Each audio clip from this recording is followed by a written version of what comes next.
ప్రియులారా, మన ప్రభు అయిన యేసుక్రీస్తు నామములో మీకు శుభోదయం. ప్రభు సమీపంగా ఉన్నాడు. అనుదిన ఆత్మీయ ఆహారం, డిసెంబర్ 14 శనివారం. నేటి మన ధ్యాన లేఖనం ఎఫెసీయులకు రాసిన పత్రిక 2వ అధ్యాయం 8-9 వచనాలు.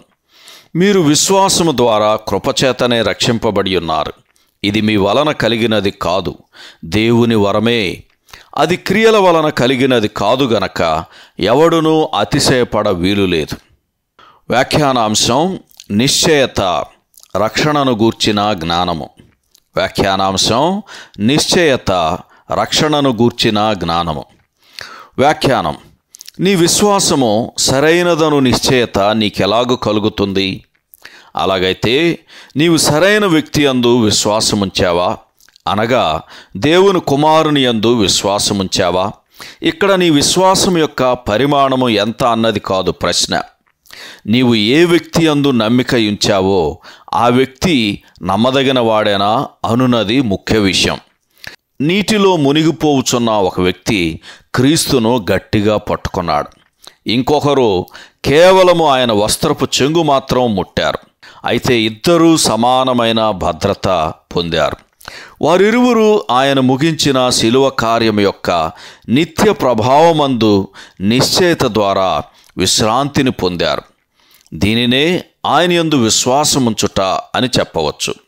నీవు చేయు క్రియల మీద, మతాచారములు పాటించుట మీద, నీ భావోద్రేకాల మీద లేదా నైతికపరమైన శిక్షణ మీద నీవు విశ్వాసముంచకుండునట్లు జాగ్రత్త వహించాలి.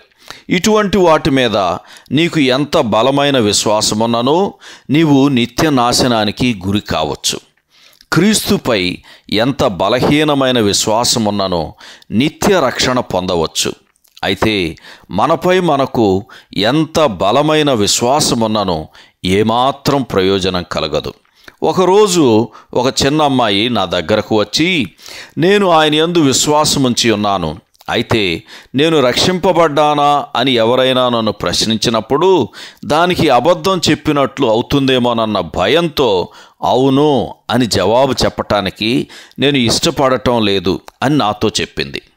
ఆ చిన్న అమ్మాయి ఒక చిన్న పట్టణంలోని ఒక కటికవాని కుమార్తె. ఆమె తండ్రి బజారు నుండి ఇంకా తిరిగి రాలేదు. అప్పుడు నేను ఆ అమ్మాయితో, మీ తండ్రితో ఈరోజు ఎన్ని గొర్రెలను కొన్నావని నీవు అడిగిన ఎడల అతడు 10 అని చెప్పాడనుకో. తర్వాత కొంతసేపటికి ఎవరైనా నిన్ను, నీ తండ్రి ఎన్ని గొర్రెలు ఈరోజు కొన్నాడని అడిగితే నీవు, నేను చెప్పినది అబద్ధం అవుతుందేమోనని భయంతో నేను చెప్పటానికి ఇష్టపడటం లేదు అని చెప్పావు అనుకో అని నేను ఆ అమ్మాయితో చెప్పుచుండగానే అక్కడ మాతో కూడా నిలువబడిన ఆ అమ్మాయి తల్లి, అలా చెప్పినట్లయితే మా అమ్మాయి తన తండ్రిని అబద్ధికునిగా చేసినట్లు అవుతుంది అని కొంత కోపంతో సరిచేస్తూ అరిచింది. క్రీస్తు తన యందు విశ్వసించువాడే నిత్య జీవము గలవాడు అని యోహాను సువార్త 6వ అధ్యాయము 47వ వచనంలో చెప్పి ఉండగా, నేను క్రీస్తునందు విశ్వాసముంచి ఉన్నాను, అయితే నేను రక్షింపబడితిని అని చెప్పుటకు ఇష్టపడను, ఎందుకంటే నేను అబద్ధం చెప్పినట్లు అవుతుంది అని ఆ అమ్మాయి జవాబిచ్చినడలా ఆ అమ్మాయి క్రీస్తును అబద్ధికునిగా చేసినట్లే అవుతుంది.